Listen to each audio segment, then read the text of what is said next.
Якутия – уникальный уголок нашей планеты, со своими уникальными особенностями.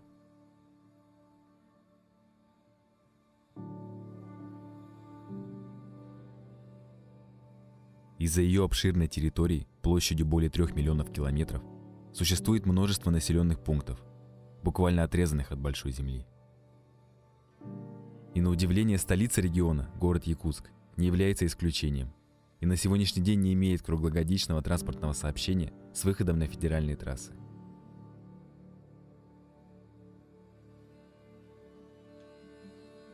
Располагается он на другой стороне реки Лена, противоположной от транспортных магистралей, ведущих в остальные регионы страны. И все люди, продукты и товары доставляются на другой берег речным путем. Зимой, когда на Лене и других малых реках встает крепкий лед, это, конечно, проще. Формируются новые официальные автодороги – зимники, благодаря которым жители могут добираться по замерзшим руслам в самые отдаленные уголки. Летом сложнее. Перебираться через реки приходится с помощью транспортных барж и пассажирских катеров, что значительно увеличивает время на дорогу. Да и желающих всегда очень много, и часто формируются огромные очереди. И все жители Якутии, особенно центральной ее части, очень давно ждут своего Ленского моста, процесс реализации которого наконец стартовал, но еще предстоит долгая работа по его проектированию и строительству. Ведь этот мост должен стать одним из уникальнейших сооружений мира, построенных в особо сложных климатических условиях вечной мерзлоты. Ленский мост включен в национальную программу развития Дальнего Востока, как один из крупнейших инфраструктурных проектов страны.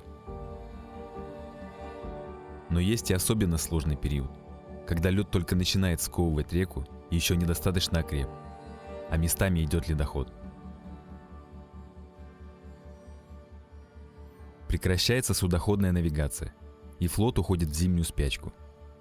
Но речники стараются, насколько это возможно, продлить работоспособность паромов и минимизировать время полного отсутствия возможности перебраться на другой берег, которое в год может доходить до 3 месяцев.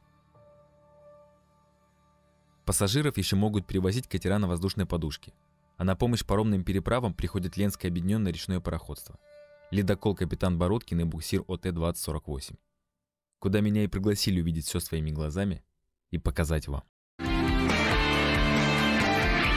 Испытано на себе.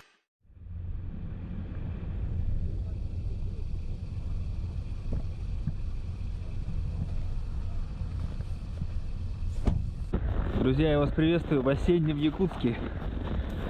Как бы это ни было удивительно, у нас здесь еще 3 ноября, еще целый месяц до официального начала зимы. Но температура уже минус 25. Сегодня отличный солнечный день. Лед уже встал, но встал только в протоках. Мы с вами находимся в Жатае. Вот там Жатай. Здесь паромная переправа. Так как еще нет моста на ту сторону, летом ходят паромы, зимой зимники. И есть время, когда между паромами и зимниками на ту сторону никак не перебраться, потому что лед еще не встал. Сначала идет шуга, потом лед должен окрепнуть, сделают трассу, в общем, на 2 месяца примерно, ноябрь-декабрь. Здесь такой промежуток, что с одной стороны на другую не добраться. А трасса основная, которая идет, ну, можно сказать, в центр России, она по той стороне. Там Нижний Бестях. И если, допустим, товары приходят сюда, поезда, все, что приходит с той стороны, оно должно перебраться на эту сторону и потом прийти в Якутск. Именно поэтому здесь цены дорогие, даже если сравнить с Бестяхом. В Якутске дороже только вот из-за того, что здесь транспортом тяжелее добраться. И вот этот промежуток, конечно, пока лед не встал, пока нет зимников, для людей сложное время. Людям приходится ждать. Некоторые нетерпеливые уже торопятся по плохому тонкому льду. Из-за этого случаются трагедии. В общем, разные истории связаны с этой ситуацией.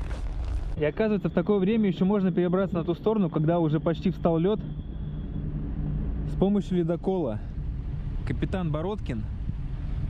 Вот Лорд предложил мне приехать к ним сегодня в гости и показать вам этот процесс. Люди ждут очень долго, чтобы перебраться на ту сторону. Но очередь не такая большая, как летом. Летом, конечно, больше.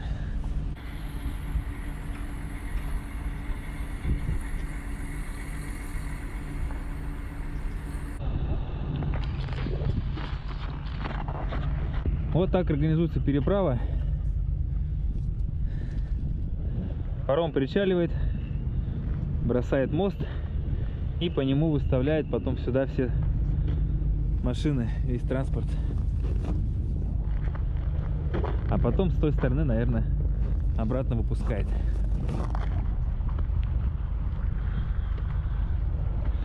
Мы вроде как должны сейчас на Бородкин переместиться.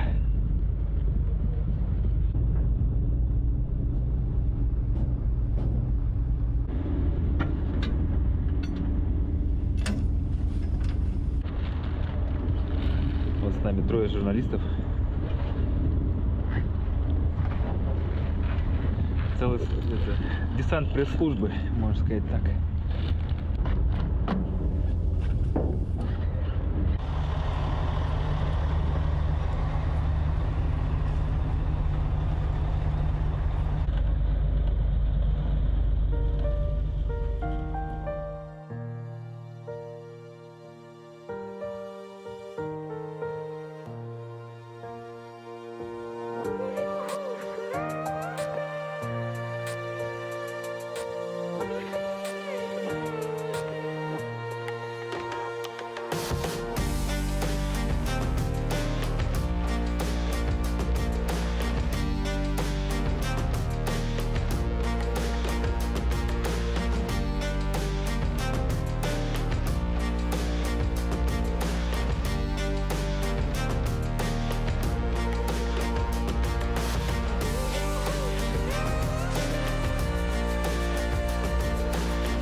Испытано на себе. Ледоколы самый первый же начинает работать, правильно? Еще когда другие суда стоят, вы помогаете им выйти.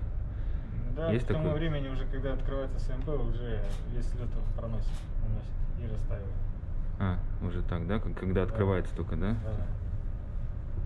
То есть- Чтобы администрация Севморпути как бы не идет на риски. Ну, это на море именно, Ну да, да. если? А если здесь по реке, вы же... По реке, ну как ледоход пошел, все, работа начинается у всех. Ну, вы вместе со всеми начинаете работать, не раньше. Вот Ну, ледок... мы, да, иногда работаем, иногда как же стоим в дежурном режиме, там, надо там что-то, какая-то помощь оказать кому-то или что-то.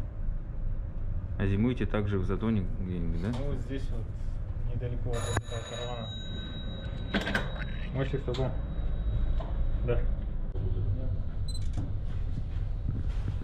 Смотри, чтобы не бросила. Если будешь сбрасывать, придерживай и сразу скажешь.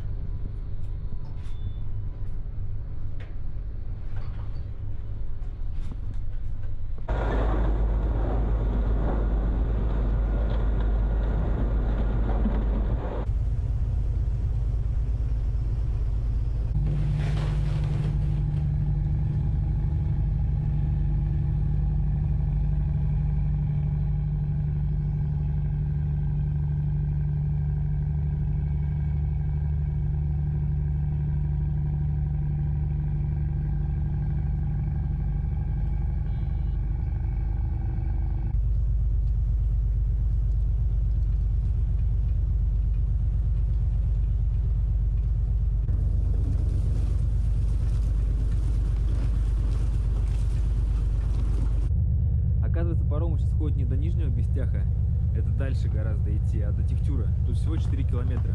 Если Нижний Бестях находится там, вот в той стороне, нужно против течения подниматься вверх, если вы с этого берега, с левого, где Якутск. А Тихтюр находится вот где-то вот, ну, напротив, примерно так. 4 километра до Тихтюра. Конечно, это проще, чем идти до Бестяха, а машины могут и в Тихтюр подъехать, чтобы переправиться на ту сторону. Поэтому, как сказали, идти примерно полчаса дорогу занимает на ледоколе.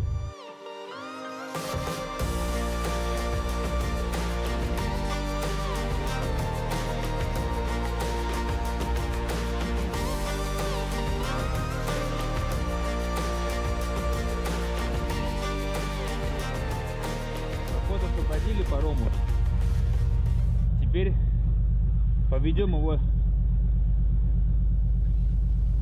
через реку на ту сторону.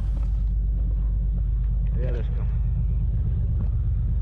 Середина еще не замерзла, поэтому по ней он идет более-менее свободно.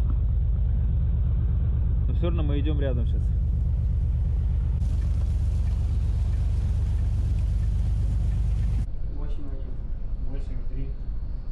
Всю дорогу в связке команда постоянно контролировала расстояние между судами.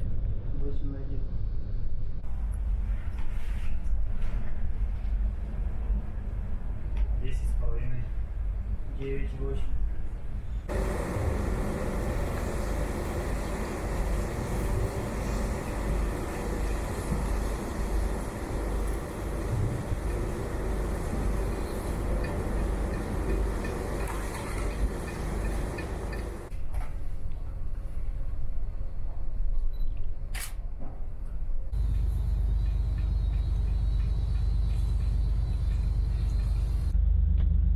Вот мы с вами и переместились на ту сторону. С вами, с баржей. Уже вечер.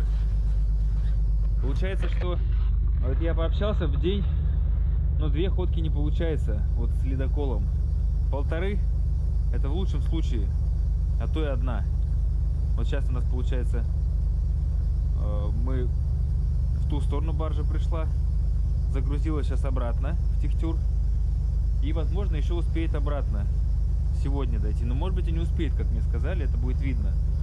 Уже вечереет, обратный путь я, наверное, снимать уже. Но, как мне объяснили, загвоздка получается, что это долгий процесс именно. Не то, что лед тут ледоколом пробивать, а сложный процесс именно погрузка. Сейчас вот, как вы видите, вот там у нас, получается, грузятся все, и очередь. Я немножко сейчас был удивлен. Вот видите, аж там вдалеке стоит фура, светится.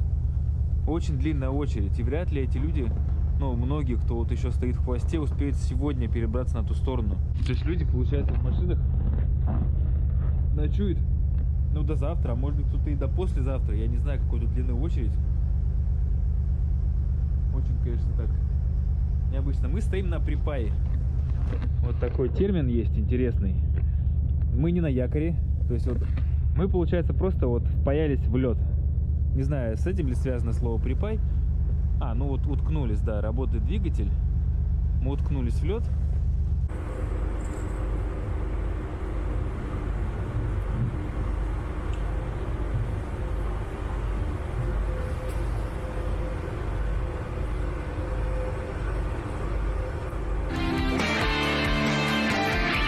Испытано на себе.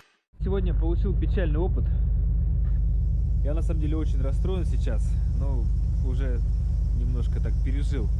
Впервые решил запустить квадрокоптер с движущегося судна.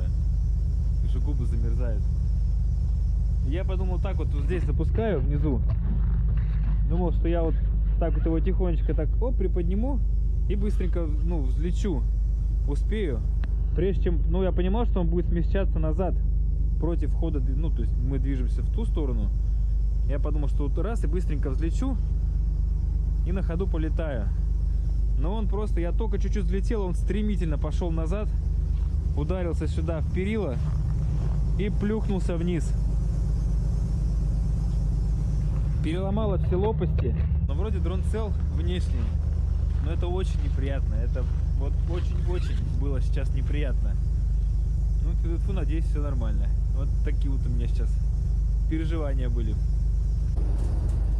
Сейчас, по сути, остались на реке работать 2 судна. Вот они в паре работают, остальные все уже на зимовку встали. Проще людям, они будут меньше беспокоиться. Они же переживают, когда долго едут, начинают жаловаться. И чем быстрее это весь процесс пройдет, погрузки, выгрузки, тем нам спокойнее и людям спокойнее, которые находятся на автотранспорте. Мы находимся как бы в своей среде. А люди, которые работают на берегу и живут на берегу, с флотом не связаны, ну, маленько себя чувствуют в своей тарелке. Капитан нам сейчас рассказал еще интересную систему То есть задача ледокола не только вот пройти путь, пробить. Не знаю, сейчас темно, конечно, будет плохо видно, но видите, мы стоим корпусом, держим, ну, шугу немножко в сторону сбиваем. Получается, вот мы вот так вот под углом встали, и вот эта шуга, которая могла бы идти в сторону баржи и мешать ей, она обходит ее немножко стороной. Вот так вот, видите, а там дальше она опять уже раз и приблизилась к берегу и пошла вдоль берега. Так что вот еще такая функция полезная со стороны ледокола для обеспечения более комфортной погрузки. Мы спускаемся с капитанской рубки. Здесь так уютно внутри. Везде ковры, тепло. Здесь вот каюты личного состава. Кухня.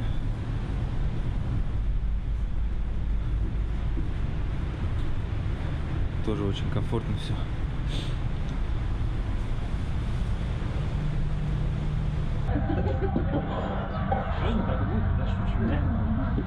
Второй тайм, и эта игра уже, конечно, с равными возможностями.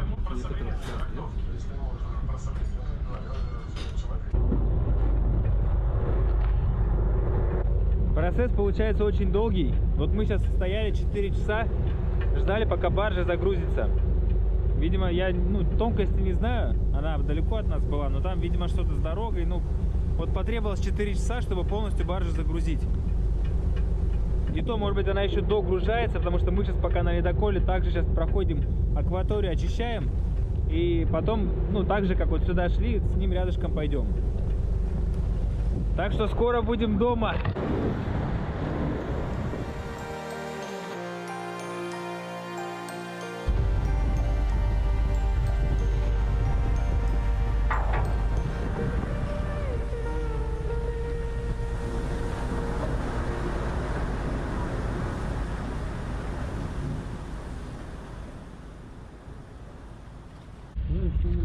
Наши катания закончены. На этом баржа еще не пришла. Еще часа полтора. Сказали, что еще будут ее готовить, чтобы она сюда смогла причалить. Не знаю детально этот процесс. Поэтому, чтобы нас не катать, уже нас, журналистов, высаживают. И ребята дальше будут заниматься. Всего команда 19 человек на судне. Вот.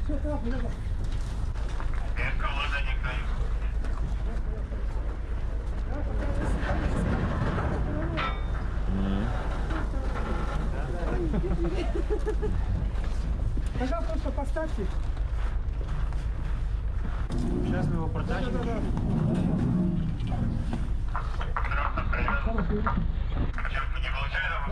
Стоит. Стоит. Все?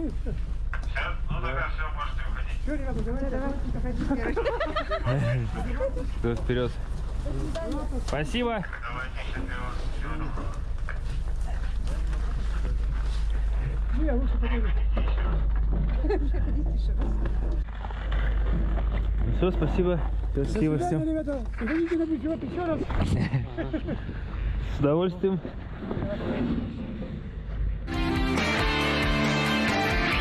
Испытано на себе. Едем снова в Жатай. Сегодня у нас 1 марта, первый день весны. Ровно месяц назад, 1 февраля, первый день последнего месяца зимы, мы ездили в Жатай.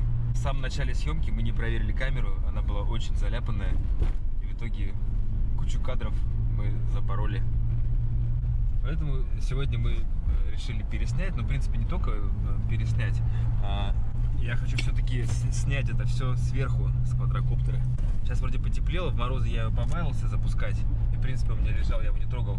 Но посмотрел видео Олеся Петровича, который в минус 50 запускает мой же Mavic. Только у него зум, а у меня Mavic 2 Pro. Если в минус 50 он может летать, то и в принципе в минус 30, минус 25. Почему бы его не запустить? А так, в общем, суть какая? На крещенское купание ездил, искал прорубь открытую. Не мог никак найти, вот решил поехать в Жатай. Просто почему-то решил туда поехать. И так получилось, что там мы нашли эту прорубь, искупались. И меня поразило, вот именно, что там оказывается такое большое количество кораблей. А куда нам прям ехать, да? Мне стало интересно, что это такое, что надо отдельно как-то это поснимать. И вот какая фишка, еще очередной раз поражает своей невнимательности и рассеянности, что несколько лет назад, еще даже не помышляя о том, чтобы поехать куда-то в Якутию, я посмотрел фильм про выморозчиков. То есть о людях, которые вымораживают корабли, грубо говоря, да, то есть пилят лед, чтобы чинить их. И вот меня почему-то это видео очень поразило, я даже несколько раз пересматривал. Поразило, наверное, тем, что меня всегда тянуло на север, в холода такие. Видимо, это у меня было всегда в крови. Почему я тут оказался? Потому что я вот смотрел это видео, у меня прям какое-то такое внутри было прикольное чувство. И именно люди, которые там были, то есть их труд, что это что-то нереальное просто. Минус 50, минус 40, люди работают бензопилами. И в итоге, приехав в Якутию, у меня это видео было в голове, я о нем помнил. Но вот почему-то мне казалось, что это где-то далеко-далеко на севере, что это вообще от Якутска там километров 1000, наверное, ехать. И что я эту тему отложил на попозже. Вот когда у меня будет возможность поехать куда-нибудь, вот уже будет свободное время, я смогу ездить далеко, я когда-нибудь съезжу в это место и посмотрю эту выморозку. Мне писали в комментариях: съезди в Жатай на выморозку. Причем писали, что съезди в Жатай. Но у меня как-то не сложилось в голове, что Жатай и Жатай это вот... А оказалось, это 20 минут от города. Сколько? 15 километров, 13 километров от города находится Жатай. И я когда стал после этих купаний крещенских интересоваться, мне говорят: так выморозка же там происходит. Я просто, как это там, она же где-то далеко на севере. Оказывается, вот, оно под боком всегда было у меня. Все дела рождаются от мысли, да, первая семя — это мысль. Вот я это с Николаем стал обсуждать, а у Николая много знакомых в Якутске, что меня очень выручает. Потому что это как раз возможности для меня, которыми мне Николай делится со мной. Спасибо тебе еще раз.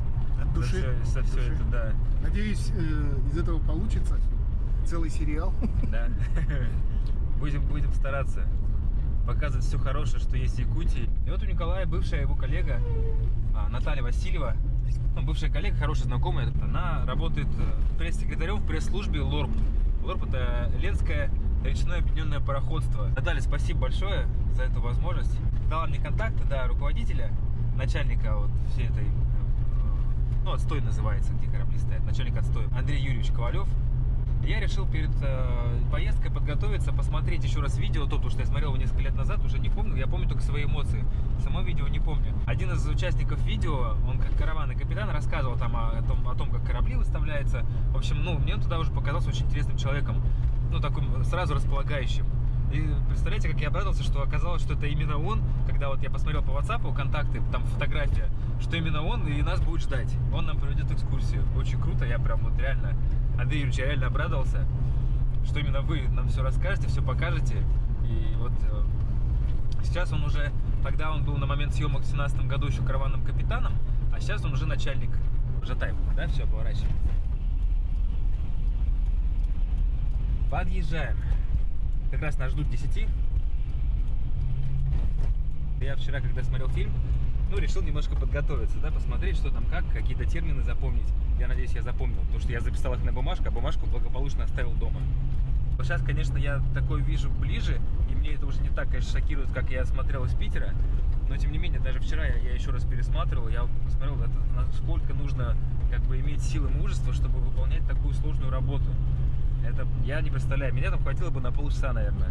А люди просто, они, мне кажется, так как там работа на результат, они не работают там от звонка до звонка, они работают так, как, чтобы им выполнить свою работу. Это ладно, это мое предположение. Я надеюсь, мы сможем с ними сегодня встретиться, и они сами нам что-нибудь интересное расскажут. Потому что люди всегда рассказывают гораздо лучше, чем я это могу сделать, не зная многих моментов. Якутская нефтебаза. Здесь еще нефтебаза находится, да, про это я тоже слышал. Везде эти полицейские лежат, да? А что, правильно, То ли природные, то ли настоящие.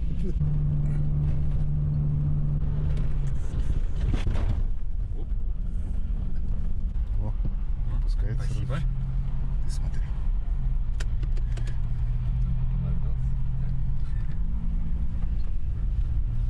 О, Вот они. красота. Вау, они вообще гигантские, оказывается. Машинка даже под ним проехать сможет. Те корабли, которые поднимают. Слип, или как это называется эта штука, вчера вот я смотрел, я не расслышал, как правильно это говорить. Вот часть кораблей могут стоять здесь. Уточним, как это точно называется, на слипе, вроде так. Ты, может, позвонишь, да? Я поснимаю. Да, сейчас.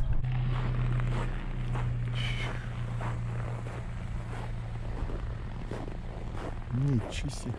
А, я это не понял.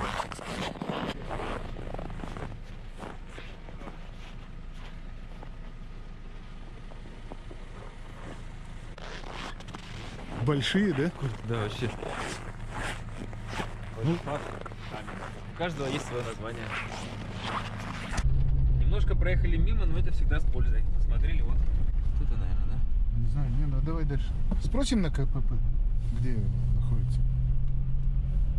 Он нас видел просто. Откуда он нас видел? Спросим. Блин, как вот это развернуться теперь.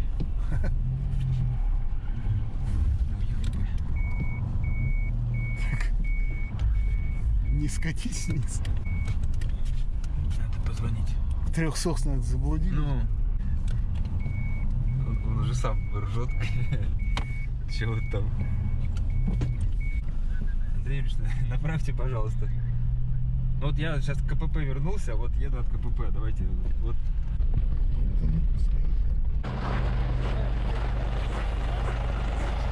Здравствуйте.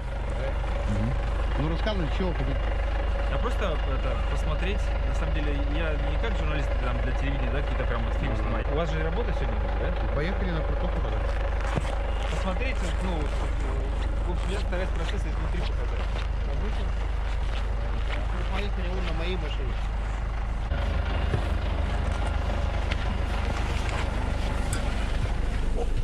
Здрасте. А как это называется, машину вы назвали? Егерь, да?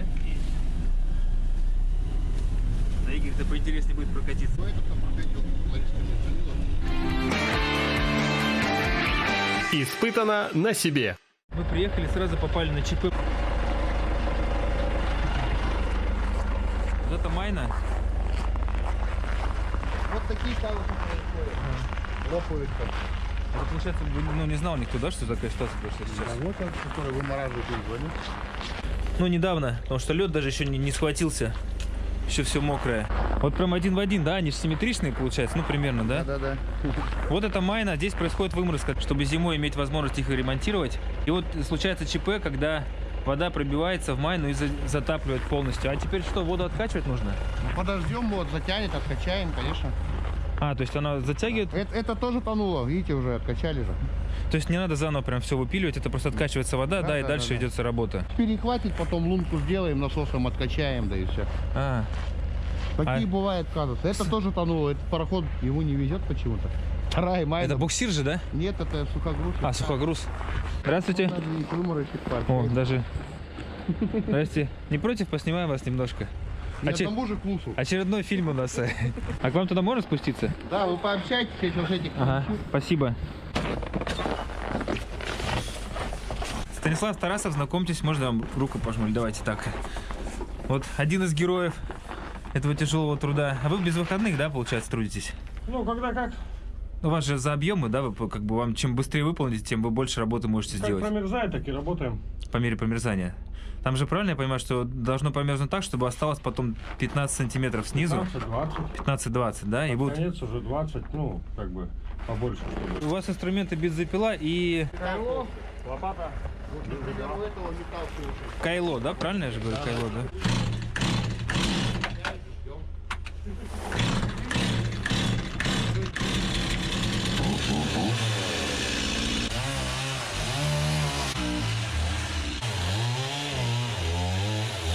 Сегодня теплая погода получается, это же 30, да, это вообще жара. Для нас вообще тепло, да. А вы в 50 не перестаете работать? Не перестаем. Даже лучше, да, Было получается? такое, что выезжали на дальний караван, там и 59 показывал на гробу. А, ничего себе.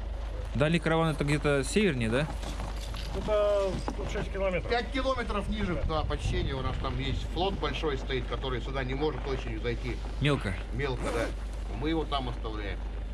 Там на данный момент 2 человека работают. Вот на этой машине увозим, да потом забираем. Ага. Ну так же на рабочий день, Тут да? 5 километров всего ранее. Целый день вот так вот при минус 50, да? Да. А вы даже лицо не прячете? Нормально, когда работаешь, не холодно. Тепло, да?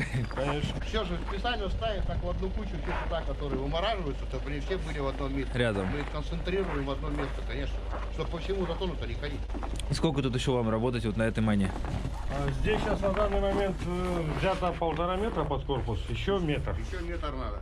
Метр еще опуститься. Да, туда, вовнутрь заладить. А, внутрь туда. Да, дальше туда под И в корпус. глубину. Вам именно под корпус забраться нужно, что там, да? Это... Здесь, да, глубины хватает самой, а вот под корпус надо уйти. Тут будет частичная замена дна. Еще метр, ну еще недельку работы. Недельку, да? Да. А эту залить не должно, она не такая глубокая, да? Получается. Все может утонуть, проткнет, и это утонет. Это Главное, может. да, главное не пробить. Я же правильно понял систему. Вы выпиливаете, а снизу намерзает лед опять. Еще в этот лед. И получается, вы как бы под водой такие вот вниз эти, ну, Ну, мерзнет он, да, вниз. купола туда делаете. Потом приходит у нас человек и замеряет еще толщину льда.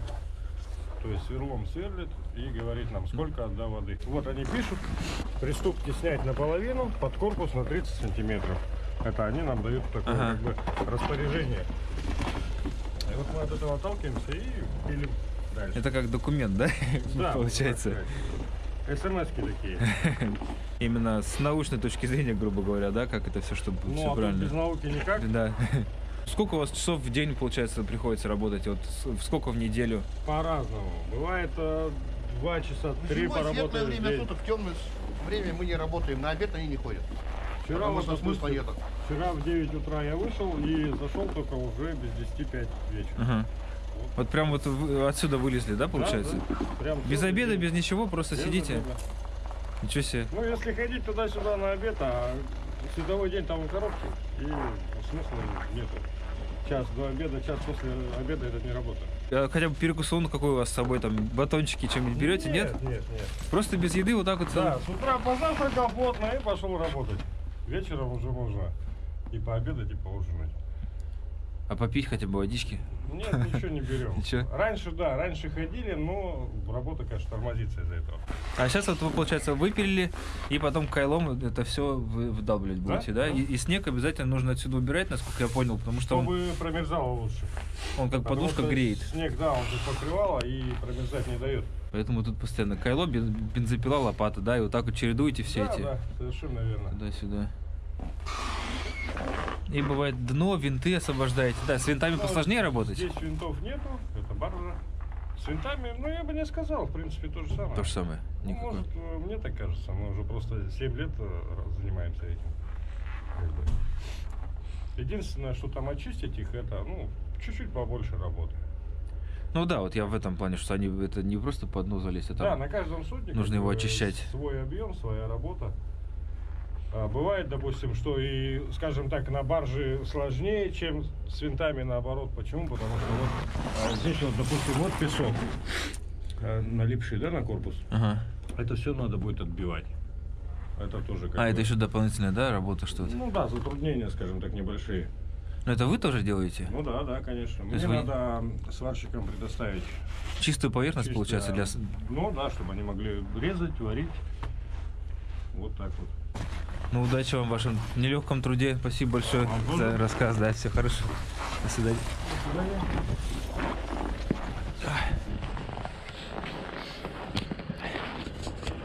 Звезды уже, да? Вот. Конечно. А как зовут вас? Меня зовут Виктор. Виктор, да, вас? Основные звезды там. Виктор Александр, да, тебе очень приятно. Который фильмы снимает. Да? Ну, все звезды на самом деле. Я вот на самом деле очень поражен вот вашему труду. Я вчера вот поближе с ним познакомился перед тем, как сюда ехать. Сколько это вообще титанический труд. Я вообще не представляю, как вы этим занимаетесь. На протяжении там месяцев 5-6, да, у вас это происходит зимой. Ну, да, чуть поменьше даже. Месяца 3. 50. единиц всего вымораживаем в этом году. 30 всего лишь, да? Да, всего 30 А. единиц подлежат выморозке. Те, кто требует ремонта. Да, их всего 9 человек. Здесь Вот 120 на данный момент. у меня 120 стоит. сейчас. Да. Из них только 30, да, вымораживается. Где требуется ремонт. А летом, получается, вы трудитесь же на паромах, да? То есть на, навигации. А зимой вот... Это же неприятное ЧП, да, вот у вас? Конечно, неприятно.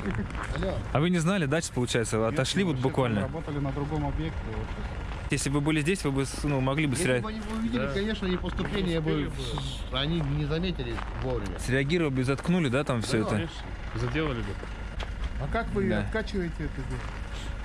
Насосом, погружным насосом или помпой? То есть, ну, уже можно или как-то надо подождать какого-то Не, процесса? надо подождать, чтобы именно этот канал, откуда появилась, нужно, чтобы она перехватилась, замерзла. И тогда, как бы, чтобы не было прибыли воды, можно будет откачать. А как она замерзнет? Она же там снизу. Да, И снизу. она снизу и примерзает, от льда снизу? Что, какой-нибудь тяжеловесный транспорт проехал, тут трещина появилась, и все, вода потекла, элементарно все. Ну, сочувствую. Неприятно. Сейчас неделя будет морозов, надеемся, перехватит ее. А, то есть это не вот Да, день-два, да, это Да, получается? нет, конечно, неделя где-то, мод больше. Вот в том году у него тонуло, перехватывало, откачали. И рядом с ним такой же пароход тонул, тоже откачали. Бывает, везет, откачиваем. А если не перехватить, то не откачать, получается, да, Ну будет? тогда будем морозить.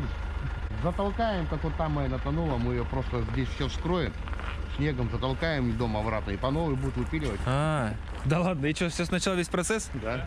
Но только он побыстрее будет. Они вот это все за неделю обратно выпилили. То, что Неделю, пилили да? всю зиму, да.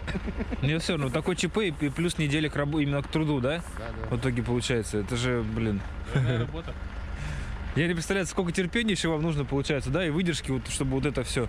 Это когда бывает какую-то мелочь делаешь, там она тебе не получилась, тебе лишние 15 минут сейчас ее делать. Это уже трагедия, ну, для любого человека. А у вас вот как надо среагировать на это, чтобы так посмотреть и улыбнуться, вот как, Потому что это не как вы первый сейчас. раз, чё ли. Ну, это привычка, да, уже получается? Вот где закаляется, на самом деле, настоящий железный характер. Ну, плохо, конечно, что мы попали на такое ЧП, но это надо людям показать. Потому что никто же об этом не знает. Почему, когда снимали для Европы, там даже снимали сцену, как тонет Майна, в гидрокостюмах они ее заделывали. А, в гидрокостюмах прям, да, заделали? Да, заделывали там. Ну, это специально показывали. Мы так не делаем, конечно. Это просто для кино мы Ну, показывали. для кино. Давайте тоже сделаем, да. Там дефектацию корпуса проводят, и потом нам дают задание вымораживать, и мы вымораживаем, а они потом делают.